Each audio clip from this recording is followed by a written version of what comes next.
penyelidikan atas dugaan ijazah palsu Jokowi pun akhirnya dihentikan oleh pihak kepolisian. Namun kasus pencemaran nama baik yang dilaporkan oleh Joko Widodo di Polda Metro Jaya masih terus bergulir. Bahkan hasil lapor ini juga dijadikan bahan dalam penyelidikan. Dan sejumlah pihak pemirsa ini telah dipanggil oleh pihak kepolisian mulai dari Roy Suryo, kemudian Dr. Tifa sampai dengan kader PSI Dian Sandi Utama. Pertanyaannya pemirsa, setelah kepastian keaslian ijazah Jokowi ini keluar, akankah pihak-pihak yang mempermasalahkannya ini akan berhadapan dengan jerat pidana? Itu yang akan menjadi pembahasan dalam dialog kita. Saya akan perkenalkan narasumber saya pada malam hari ini satu persatu. Di sebelah kanan saya pemirsa ada Irjen Pol Purnawirawan Arianto Sutadi selaku penasehat Kapolri. Assalamualaikum, selamat malam. Waalaikumsalam, selamat malam Mbak. Sehat Pak Arianto? Alhamdulillah sehat. Alhamdulillah. Di sebelah Pak Arianto ini juga sudah hadir ada Bang Aristo Pangaribuan, pakar hukum pidana. Selamat malam Bang Aristo. Selamat malam Mbak Vena. Sehat? Sehat. Alhamdulillah.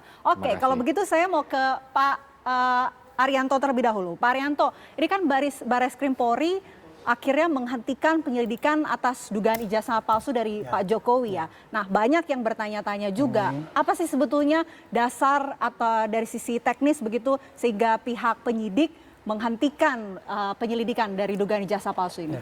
Dasarnya Bareskrim menghentikan karena begini, yang disampaikan pengaduan ya, bukan laporan ya. Waktu itu kan Dumas, pengaduan masyarakat.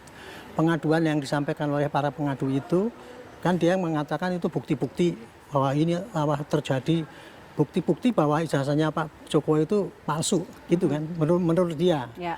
Tapi setelah dimasukkan ke polisi, kemudian dikaji gitu, bukti yang dari dia itu bahwa itu ijazah palsu itu sama sekali tidak bisa dikembangkan, karena tidak valid lah buktinya itu. Sementara penelusuran untuk ijazah itu asli atau tidak itu secara teori kan pakai penelusuran kepada UGM, karena ijazahnya bukan digital, sehingga dia telusuri ke UGM, selingkungan sana, arsip-arsip, bahkan sampai koran tahun dulu dan sebagainya itu sangat membuktikan bahwa ini ijazah ini asli, gitu.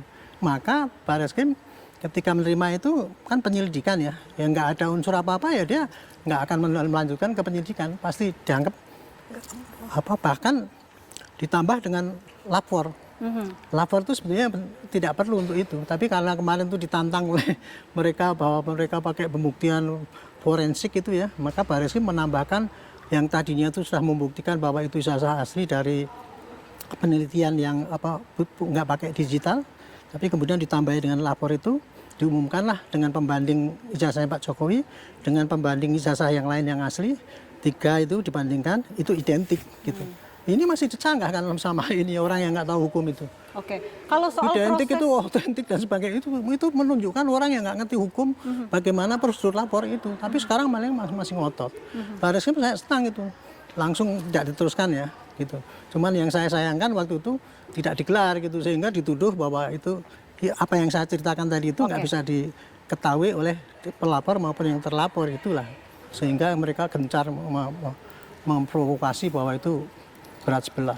Kalau dari proses uji forensik sebetulnya apa aja sih yang dilakukan? Apakah dilakukan pencocokan dokumen dengan arsip yang dibawa oleh pihak UGM? Lapor itu Mbak ya untuk membuktikan apabila dokumen itu didapat ini diduga palsu dan apakah ini asli apa tidak harus dibandingkan dengan yang asli dong. Gitu. Tapi itu kan enggak. Kemarin itu kan yang menduga itu bahwa ini palsu-palsu. Mereka enggak menunjukkan mana yang dibilang palsu itu enggak ada. Cuman suruh kalau enggak palsu tunjukkan dong. Itu kan konyol itu. Cara pemikiran sesat itu. Tapi mereka memaksakan gitu. Jadi kayak gitu ya.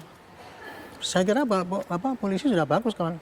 Begitu ini tanyakan itu palsu, asli, pasti yang di sini laporan yang bahwa ini fitnah jalan terus.